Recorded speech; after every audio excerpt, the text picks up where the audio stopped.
Sun Business, les dirigeants et les entrepreneurs du territoire ont la parole. Clément Lessort.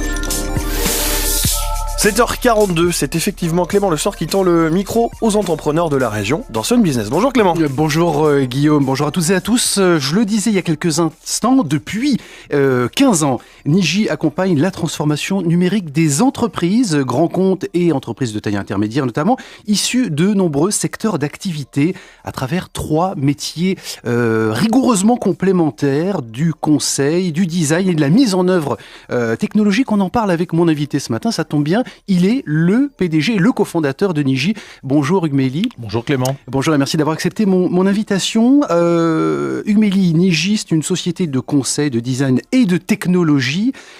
Vous parlez d'usage, de convergence, de la convergence numérique. Qu'est-ce que vous entendez par là ? Est-ce que ça veut dire que ce qui semble très atomisé, très éclaté entre toutes les innovations et les usages dont on parle aujourd'hui, finalement, on y retrouve une certaine cohérence et peut-être nous parler d'un dénominateur commun vers lequel on s'engage, on va ? Oui, je pense qu'effectivement, il s'agit de considérer sur un même plan le pourquoi, le quoi et le comment des choses, comme je dis souvent, et pas sauter à pieds joints dans le comment, ce qu'on a souvent tendance à faire dans une approche extrêmement technicienne de ce qu'on appelle encore parfois l'informatique, parce que numérique, ça termine par hic et ça fait penser à technique, et ça n'est pas du tout technique, et ça n'est de loin pas qu'informatique. Et clairement, le dénominateur commun, c'est l'usager. Mettre véritablement l'usager, celui qui va devenir utilisateur des applications et des services du numérique, au cœur de toute la démarche de conception et de réalisation. Alors des évolutions, des innovations qui impactent évidemment non seulement notre quotidien, mais également la stratégie, l'organisation des entreprises. Quels sont les enjeux, Hugues Méli ? Les enjeux sont principalement autour du passage de l'économie de la possession. J'achète un objet à l'économie de l'usage. Je souscris à un service. Et pour ça, le numérique fait passer du seul produit matériel au couple entre ce produit matériel et le service immatériel. On est beaucoup dans ce passage de l'un à l'autre. On est beaucoup dans l'Internet des objets, dans les objets communicants qui permettent la servicialisation d'un certain nombre de technologies, de produits. On est beaucoup dans le développement de l'e-commerce, des places de marché digitales, des ventes en ligne. On est beaucoup dans l'unification des médias, la vidéo, l'audio, le texte pour échanger, pour communiquer. On est beaucoup dans l'apparition de la réalité virtuelle, de la réalité augmentée. Voilà un certain nombre de tendances, si je puis dire, des évolutions qu'on constate aujourd'hui sur le marché. Alors la convergence de ces tendances, c'est votre credo depuis 2001. Vous considérez, vous êtes convaincu, vous, que c'est un levier de performance pour les entreprises. C'est comme ça que vous allez les convaincre, c'est comme ça que vous allez parler aux décideurs pour les convaincre de travailler avec Niji. Oui, absolument. On n'a pas le choix. Le numérique est dans la rue, comme je le dis souvent. Il appartient au plus grand nombre d'entre nous, dans toutes nos diversités générationnelles, de catégories socio-professionnelles, d'origine ethnique, de confession, de passion, de conviction, que sais-je encore, toutes les diversités qui pourraient vous passer par la tête. Et l'entreprise doit se mettre au diapason de ça, ne serait-ce que parce que souvent elle sert la rue, elle a pour client le consommateur, mais aussi parce que dans tous les cas, ses salariés, avant d'exécuter son organisation, sont des individus qui vivent leur vie numérique et qui, pour les quelques heures qu'ils y passent quotidiennement, veulent retrouver à quelque part tous ces usages collaboratifs, participatifs, interactifs, mobiles, personnalisés, instantanés, qui participent non seulement à l'attractivité de l'entreprise, mais aussi du coup à sa performance. Si on ne fait rien, on laisse se créer une fracture forte, numérique, la fracture numérique, qui n'est plus entre la ville et les champs, comme à l'époque du mulot du président Chirac, mais bel et bien entre les usages personnels et les usages professionnels de ce numérique. Alors vous parlez, Hugues Méli, de justement dispositif omnicanal. Qu'est-ce que ça veut dire que tous les canaux aujourd'hui entre l'entreprise, l'acteur économique et les usagers doivent être ou doivent être exploités de façon optimale? Absolument, la relation que vous avez à vos 2 ou 3 marques préférées, enseignes favorites, offres de produits et services fétiches, elle est portée par un nombre croissant d'interactions. Le point de vente physique dans lequel vous allez mais qui se digitalise, l'interaction vocale qui s'automatise, le web qui se généralise largement, le mobile qui se démocratise, les médias sociaux qui sont partout, les objets connectés qu'on porte sur soi.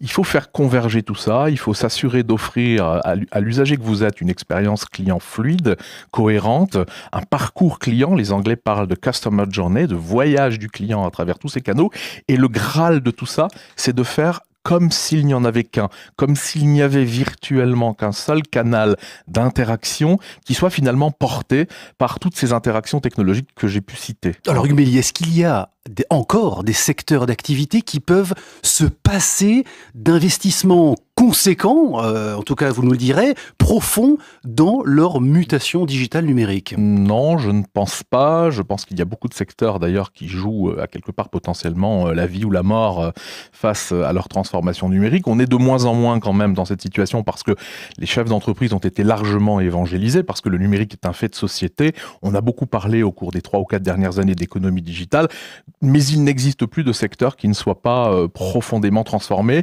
C'est maintenant à l'industrie de jouer la carte de cette transformation numérique, après avoir vu plutôt les secteurs du B2C, donc qui parlent aux consommateurs, la banque, l'assurance, le transport de voyageurs, la distribution d'électricité, de gaz, d'eau, la grande distribution, les télécoms, les médias. Maintenant, c'est au tour de l'industrie. Donc le numérique arrive dans les usines. On parle d'usines du futur, on parle d'usines 4.0, on parle d'industrie du futur, on parle de robotique collaborative, donc de cobotique. Le numérique arrive au cœur des usines, au cœur des machines, au cœur des processus industriels, et ça, c'est la vague des 5 prochaines années. On a raison d'y croire, Hugues Méli, il n'y a pas de phénomène de résistance. Vous parlez d'évangélisation, dans la continuité d'ailleurs des propos de Vincent Plançon, qui est venu à ce micro la semaine dernière, vice-président d'ADN Ouest.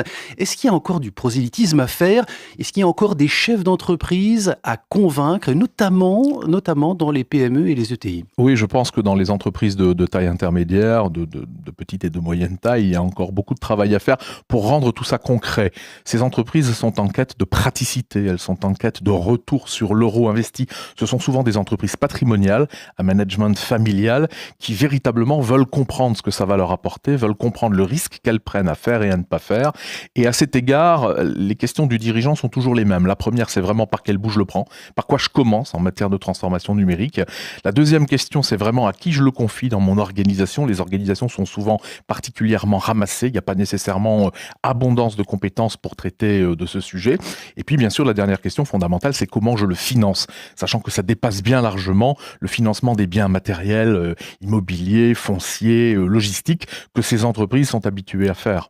Alors, je voudrais qu'on rentre un petit peu dans votre cuisine, Hugues Méli. Depuis 15 ans, vous avez, développé une croissance exclusivement organique. Ça veut dire quoi? Aucune tentation d'acquisition, de fusion avec le cash que vous avez en tirelire? Oui, effectivement, un développement organique totalement autofinancé, sans dette, juste parce qu'il n'y a pas de dogme à ne pas faire de croissance externe, mais on a pris une vraie longueur d'avance et on n'a du coup pas trouvé de cibles qui viennent potentiellement nous renforcer. Ça pourrait changer. Effectivement, croissance exclusivement organique. Et d'ailleurs, non seulement on n'a pas racheté d'entreprise, mais on s'est payé le luxe et le plaisir d'en fabriquer 2 autres, puisque Niji a 2 filiales.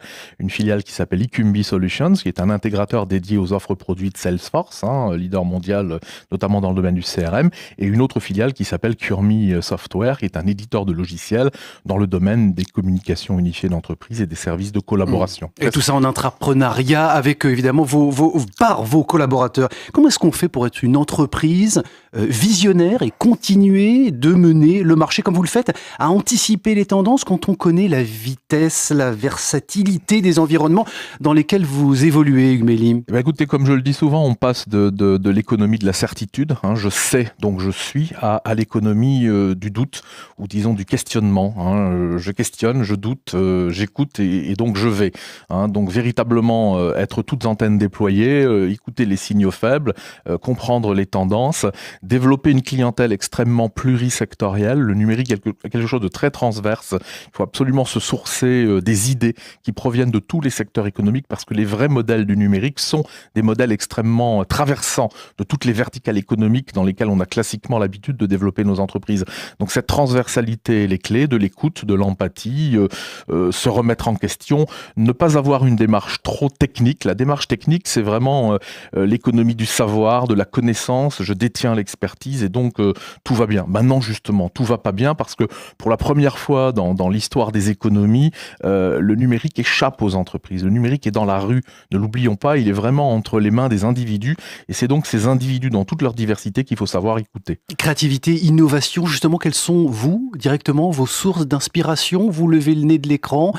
régulièrement et vous allez dans la rue sentir un peu, respirer, sentir les tendances? Je vais beaucoup dans la rue, je vais beaucoup voir mes clients, je vais beaucoup voir les représentants de tous les secteurs d'activité pour lesquels on travaille. Je vais partager sur ce que sont leurs stratégies, leur modèle économique, l'évolution de leurs offres de produits et services. Et je passe beaucoup de mon temps à recouper finalement d'un secteur à l'autre et à essayer d'imaginer les déplacements des acteurs dans les chaînes de valeur. C'est ça qu'il faut que les chefs d'entreprise comprennent bien. Leur développement numérique ne se fait plus que dans la stricte verticale marché à laquelle ils appartiennent, dont ils sont les représentants, dont ils sont les experts depuis la nuit des temps.